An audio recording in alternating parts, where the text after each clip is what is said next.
A traditional 1031 or a forward exchange and a reverse exchange are both great strategies to implement to change, add to, or even just clean up your current real estate investment portfolio.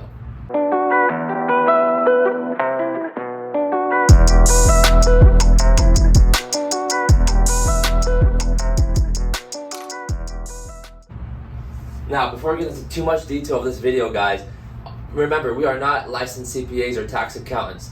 So please go to your preferred CPA, tax accountant, and get their professional advice and opinions on which strategy would be more beneficial for you to use to defer your capital gains tax on one of your rental or investment properties.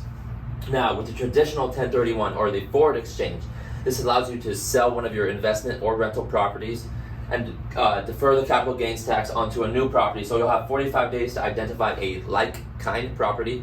So if the current rental property you're hoping to sell is a residential property, you can purchase a replacement residential property. You can't go from residential to commercial or commercial to residential. It has to be like-kind. And then ultimately you have 180 days to close escrow on that replacement property.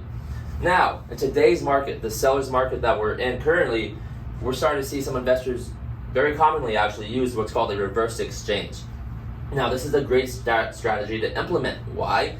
Because in today's market, where there's only a handful of options on the market, some houses on the market, some investors do not want to have to panic or worry about, okay, I sold one of my rental properties, now I have 45 days to identify and then 180 days to close on a replacement property. Why? Because they may not net or have the same ROI, return on investment, or cash flow as one of the previous properties that they sold. So a reverse exchange is actually a great way to purchase your replacement property before selling the relinquished investment property. Now, there are some additional fees associated with using the reverse exchange.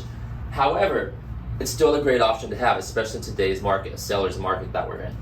Now, obviously, because you're not selling the relinquished property prior to purchasing, you're not going to have the proceeds to purchase. So you can use the cash, or maybe reach out to a lender and get a loan to purchase the replacement property as an intermediary. Now, while using this reverse exchange, the IRS says you're not allowed to hold title to both the replacement property and your relinquished property.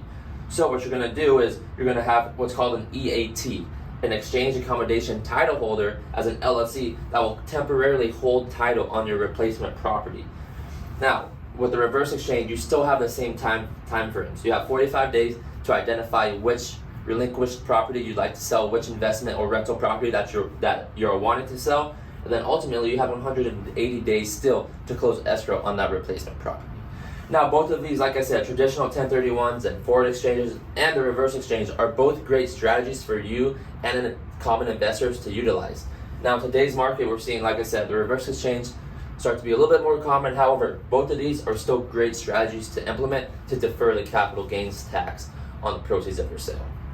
So if you have any questions, guys, like I said, we are not licensed accountants or CPAs, so feel free to reach out to your CPA and accountant. But if you'd like any other videos or have any other questions about the real estate market, feel free to leave us a comment, DM, or call me 805-804-2188. Make it a great week, guys.